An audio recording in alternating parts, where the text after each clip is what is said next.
नमस्कार साथियों। एक बार फिर से दिलीप पवार एजुकेशन के इस यूट्यूब मंच पर दोस्तों आप सभी का तहे दिल से बहुत बहुत हार्दिक अभिनंदन है। दोस्तों आज का अपना सेशन रहेगा past perfect continuous. Last session था दोस्तों प्रेजेंट परफेक्ट कंटिन्यूस, जो कि हम पढ़ चुके हैं। आज का सेशन है दोस्तों पास्ट परफेक्ट कंटिन्यूस टेंस, है ना। पास्ट परफेक्ट कंटिन्यूस टेंस पढ़ने वाले हैं दोस्तों।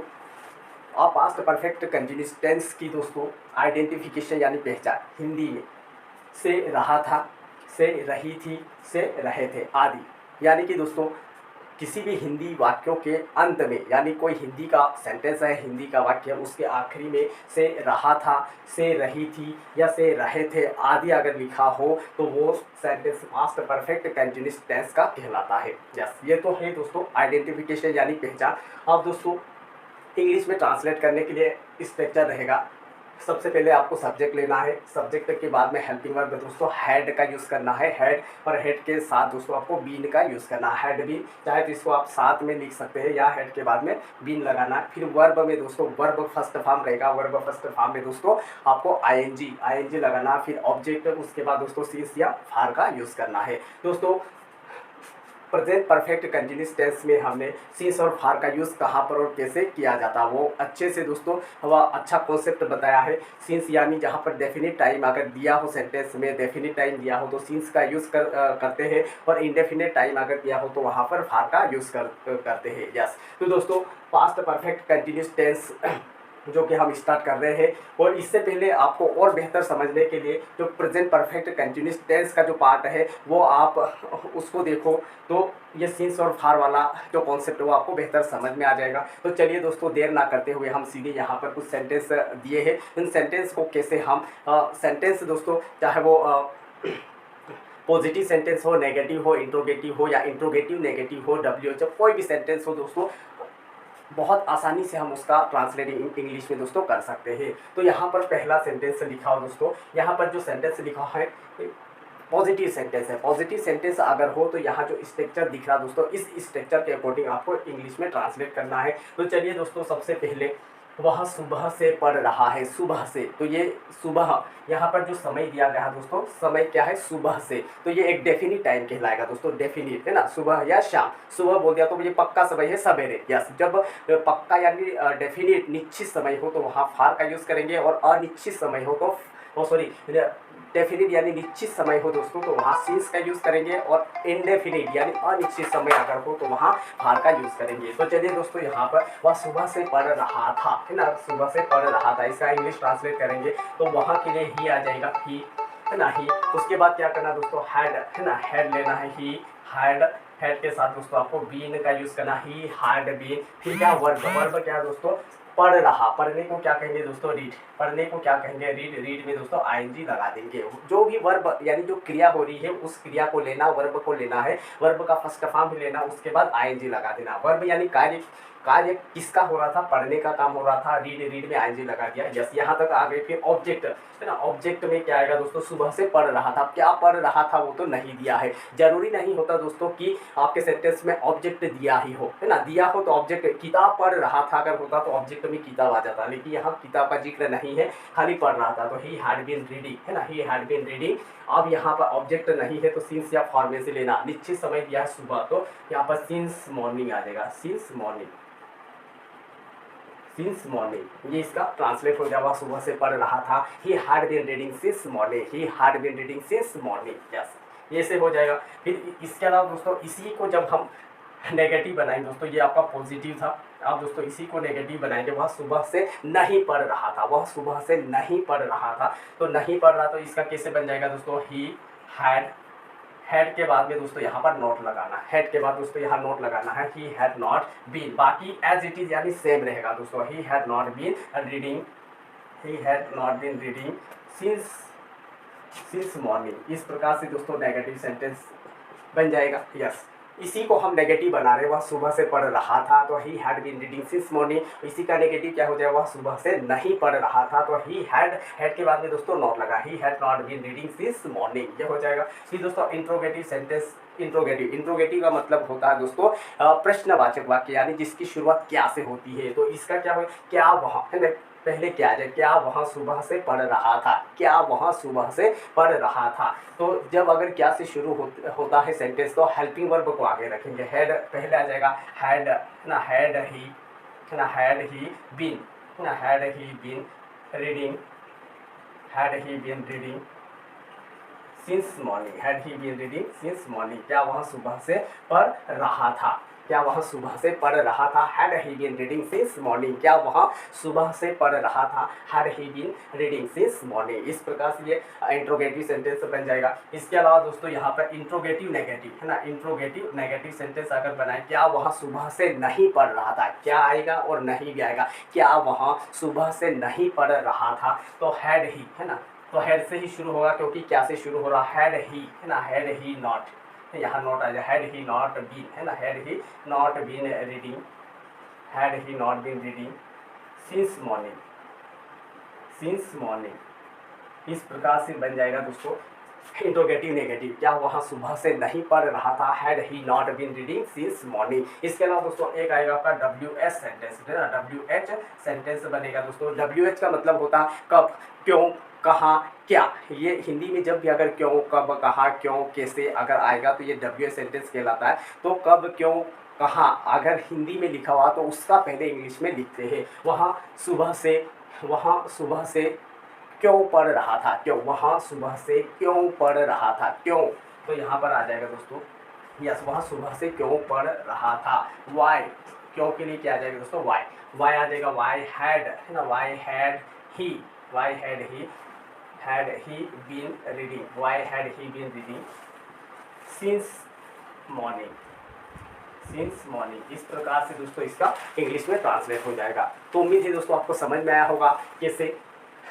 सबसे पहले इस लेक्चर को आपको अच्छे से देखना, सब्जेक्ट लेना है, सब्जेक्ट यानी कि पास्ट परफेक्ट कंटिन्यूस टेंस अगर का कोई वाक्य हो तो उसको इंग्लिश में ट्रांसलेट करना हो तो सबसे पहले सब्जेक्ट आएगा, सब्जेक्ट के बाद हेल्पिंग वर्ब हैड का यूज़ करना, हैड के साथ बीन आएगा, यस हैड बीन आएगा। फिर वर्ब फर्स्ट फॉर्म में दोस्तों आईएनजी का यूज़ करना, आईएनजी लगा देना। फिर ऑब्जेक्ट दिया हो तो लो, उसके बाद सिंस या फॉर लेना है, सिंस या फॉर। या सिंस कब लेना है, जब डेफिनिट टाइम हो तो वहाँ पर सिंस का यूज़ करना है, और इनडेफिनिट अनिश्चित समय हो तो फॉर का यूज़ करना है। सिंस और फॉर का कॉन्सेप्ट समझने के लिए दोस्तों आपको प्रेजेंट परफेक्ट कंटिन्यू, ये तो हम पास्ट परफेक्ट पढ़ रहे हैं पर इसके पहले जो प्रेजेंट परफेक्ट पढ़ चुके हैं, तो प्रेजेंट परफेक्ट वाला जो पार्ट उसमें सिंस या फॉर का पूरा कॉन्सेप्ट दिया हुआ है। यस, तो ये इस प्रकार से वह सुबह से पढ़ रहा था, he had been reading since morning. वह सुबह से नहीं पढ़ रहा था, he had not been reading since morning. क्या वहाँ सुबह से पढ़ रहा था, had he been reading since morning. क्या वह सुबह से नहीं पढ़ रहा था, had he not been reading since morning.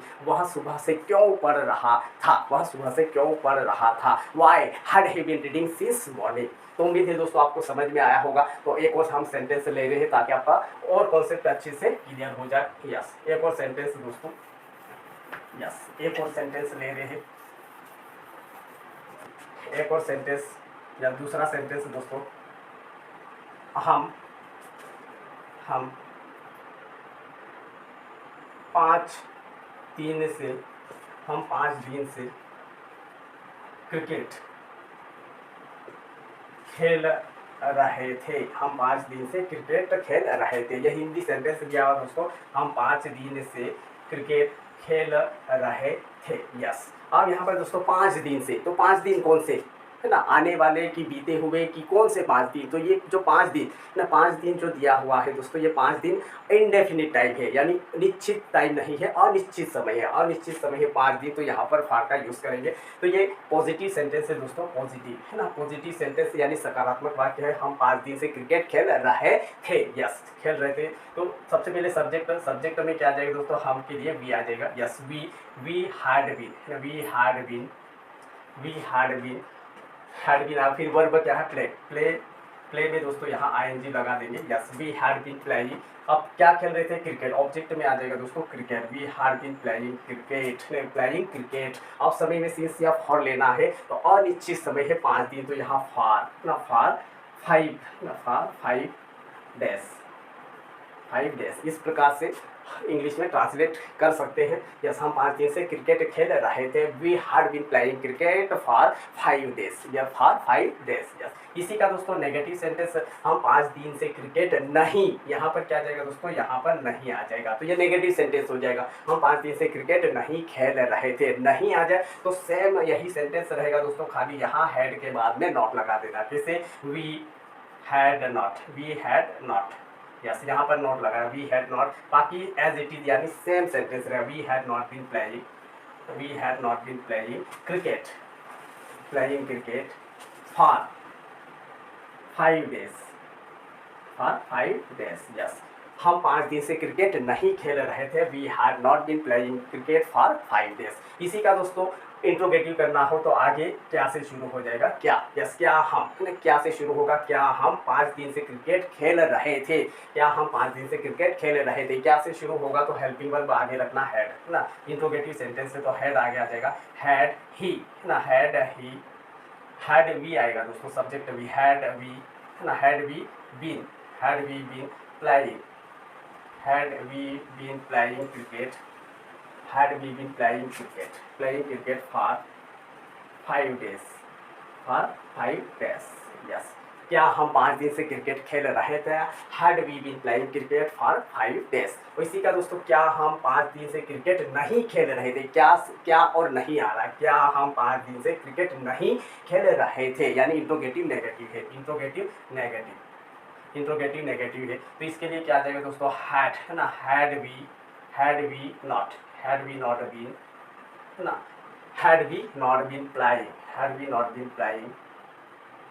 cricket, had we not been playing cricket for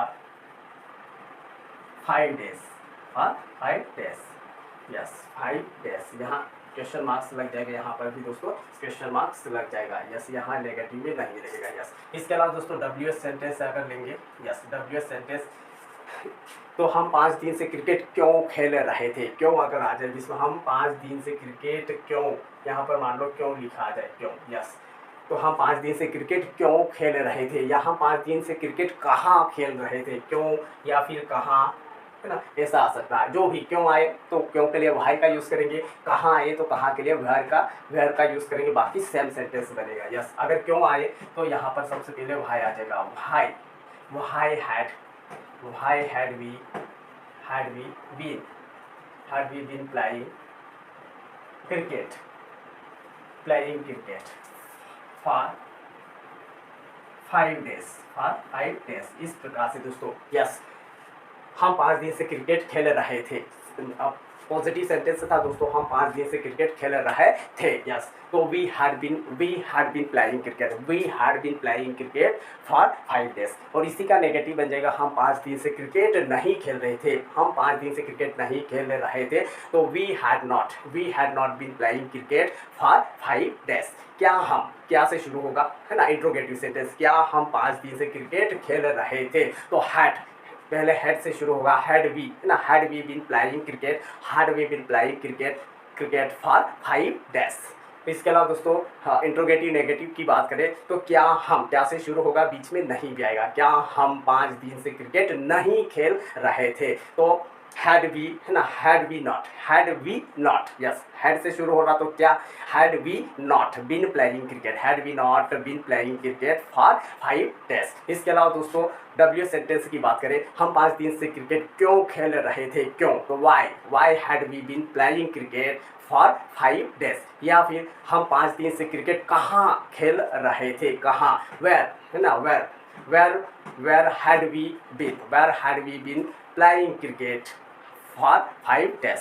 इस प्रकार से दोस्तों इंग्लिश में बहुत आसानी से हम ट्रांसलेट कर सकते हैं। तो दोस्तों उम्मीद है आपको समझ में आया होगा, और नहीं समझ में आया हो तो दोस्तों आपको और भी सेंटेंस लेकर इसी प्रकार से आपको दोस्तों प्रैक्टिस करना है। और प्रैक्टिस भी दोस्तों रीडिंग करते हुए, पढ़ते हुए, रीडिंग करते हुए दोस्तों आपको प्रैक्टिस करना है, ताकि आपकी इंग्लिश में और अच्छा इंप्रूवमेंट आए दोस्तों। तो उम्मीद है आपको समझ में आ गया होगा। तो दोस्तों आज के सेशन में हम इतना ही पढ़ते हैं। इसके अलावा हमारा एक अंतिम टेंस बचेगा दोस्तों, फ्यूचर परफेक्ट कंटिन्यूस, जो कि हम नेक्स्ट सेशन में पढ़ेंगे दोस्तों। तब तक आज के लिए इतना ही पढ़ते दोस्तों। वीडियो पसंद आए तो आपको लाइक करना है और अधिक से अधिक अपने दोस्तों में वीडियो को अधिक से अधिक शेयर कीजिए। और अभी तक जो भी साथी या जो भी विद्यार्थी या जो भी फ्रेंड चैनल को सब्सक्राइब नहीं किया है तो आपसे रिक्वेस्ट है चैनल को सब्सक्राइब कीजिए। तो दोस्तों आज के लिए इतना ही पढ़ेंगे। जय हिंद, जय भारत।